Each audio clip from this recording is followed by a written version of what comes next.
It's Vishaliyagi here. You have seen all the parts of the videos of asexual reproduction.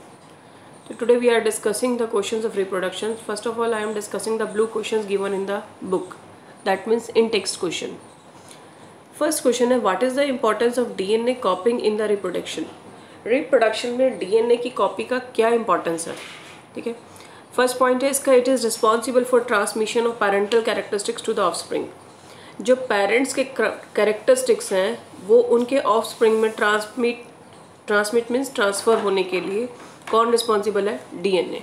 ठीक है, ये था first point. Second point है, this led to certain variation. मैंने आपको बताया था जब डीएनए रेप्लिकेट होता है यानी डीएनए से दूसरा डॉटर डीएनए बनता है तो उस टाइम कई बार प्रोटीन में कुछ चेंजेस आ जाते हैं.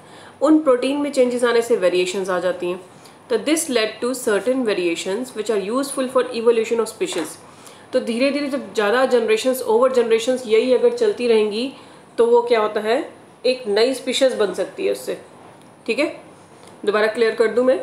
अगर डीएनए में ज़्यादा चेंजेस आते रहेंगे बहुत लंबे टाइम तक, कई जनरेशंस तक, तो वो वेरिएशंस क्या बना देंगी? नई जनरेशन. जैसे आपको पता होगा कि ह्यूमन बींग्स मंकी से ही बना है, तो मंकीज़ आज भी हैं और वेरिएशंस के बाद हम लोग ह्यूमंस भी बन गए हैं. पहले टेल होती थी, फिर 2 लेग्स पे स्टैंड होना शुरू हुए. आफ्टर दैट बॉडी के डिज़ाइन चेंज हुए, हेयर्स रिमूव हुए. तो उस तरह करते करते आज हम बहुत चेंज हो चुके हैं. नेक्स्ट है आपका, how does binary fission different from the multiple fission. Binary fission में आपको पता है न्यूक्लियस जो है स्प्लिट होता है 2 पार्ट्स में, और इसमें न्यूक्लियस मैनी पार्ट्स में स्प्लिट होता है. आपने अमीबा, आपको रिमेंबर होगा, उसमें न्यूक्लियस जो है अमीबा की बॉडी के अंदर ही न्यूक्लियस 2 पार्ट्स में डिवाइड हो गया था. बाद में 2 डॉटर सेल बने थे, यानी 2 ऑर्गेनिज्म बाद में बनते हैं, पहले न्यूक्लियस 2 पार्ट्स में डिवाइड होता है. सेम मल्टीपल फिजन में न्यूक्लियस मेनी पार्ट्स में डिवाइड हुआ. It occurs during normal conditions. ये नॉर्मल कंडीशंस में किसी भी मतलब टेम्परेचर पे हो जाता है ये प्रोसेस. लेकिन it takes place only unfavourable conditions. Unfavourable means कुछ डिफरेंट टाइप की अगर कंडीशंस होंगे तभी पॉसिबल होता है मल्टीपल फिजन, हमेशा नहीं होता.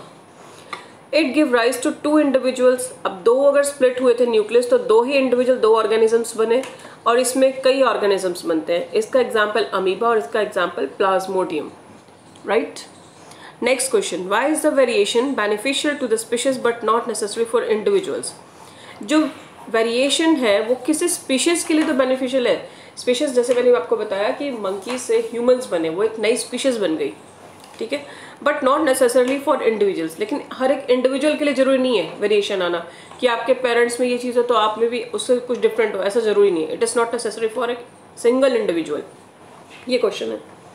पहला point, variation allow organism to exist in diverse habitat. जो वेरिएशन है वो क्या अलाउ करती है? पर्सन को डिफरेंट हैबिटेट में रहने के लिए. हैबिटेट मीन्स जो आपके आसपास का एटमॉस्फेयर और जिस तुम क्लाइमेटिक कंडीशंस, लैंड और वेदर जिसमें तुम रह रहे हो, तो वेरिएशन उसमें रहने के लिए आपको अलाउ करती है. ठीक है. सेकेंड पॉइंट है आपका, in absence of variation species में remain restricted to a particular area और नीच.